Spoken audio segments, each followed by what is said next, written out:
Hi, my name is Gary Aronov, and I'm a real estate agent and an investor in Louisville, Kentucky, and my team and I specialize in buying old homes and making them beautiful again. Welcome back to Oxford Place. We are finally done with all the major elements, including drywall, which is going to be the biggest change from the last video. Let's go inside and take a look.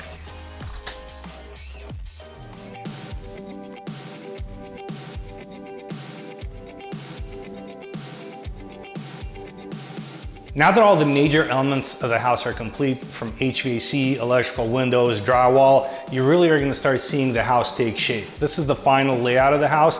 The kitchen's going to be here behind us with the sink centered over the window, L-shaped kitchen with an island in the middle. Dining area is still going to be here in the middle, and the rest of the living space is going to be behind us, with the fireplace being the focal point of the first floor.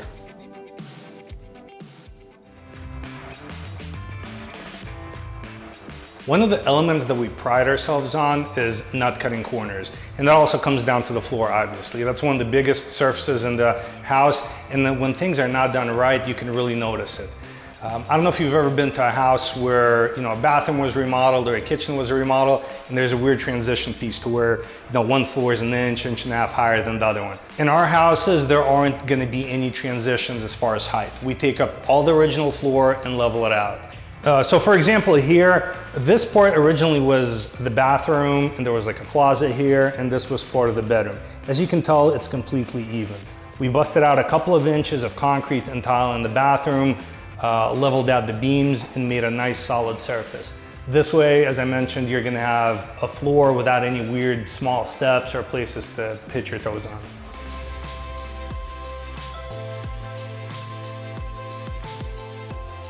None of the bedrooms on the first floor are in the place they were before. This was the kitchen, and now it's going to be one of the bedrooms.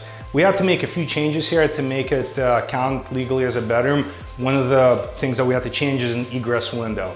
That's designed for safety in case of a fire. A fireman is going to be able to get in with all his equipment, and it's going to be easier for somebody to get out. Another cool element here, this was closed up. This was covered in plaster. As you can see, it's still a lot of the cement on it. I'm not sure exactly what we're going to do with it. If it comes off fairly easy, we're going to break all this off and leave the exposed brick either completely exposed or maybe whitewashing it. So that's one of the elements that still needs to be decided on.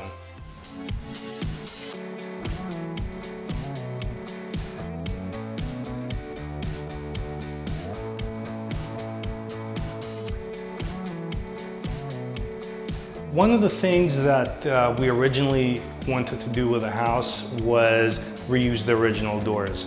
But what we realized, to meet code, we had to make most of the doors larger.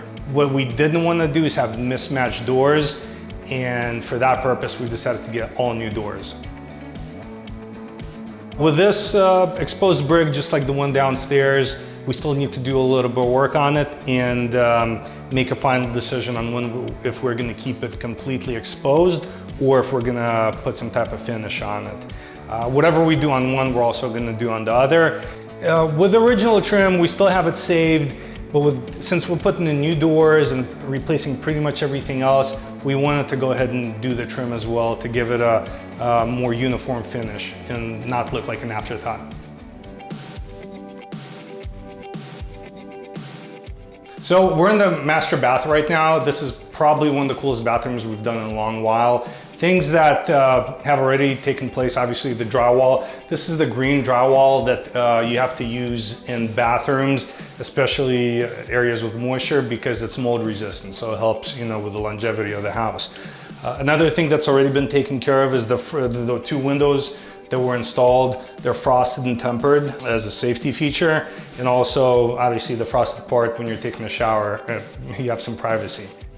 When we're actually in the shower and tub area, it's going to be closed off with glass, which is going to look awesome. There's going to be a glass panel here, a glass panel here, and a glass door in the middle.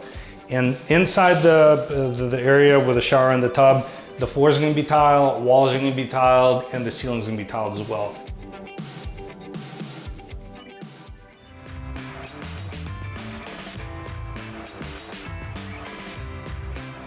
So in the basement also, all the drywall is done and we're down to finishes, including the floors. In the basement, what we typically do, we don't box off the vents, we spray everything black. That's kind of a dual purpose. It gives you more clearance, so you don't have to lose space to covering the vents and drywall.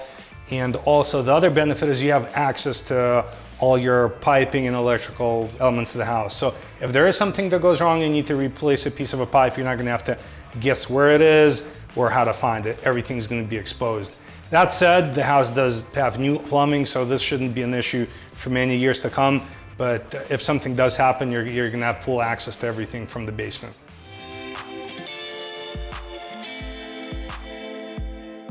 At this point in the project, we're on to the fun part. This is where we choose the colors, the paint, the flooring, the tile, the light fixtures, and all the other elements that give the true character of the house. Check back with us in a few weeks for a finished product.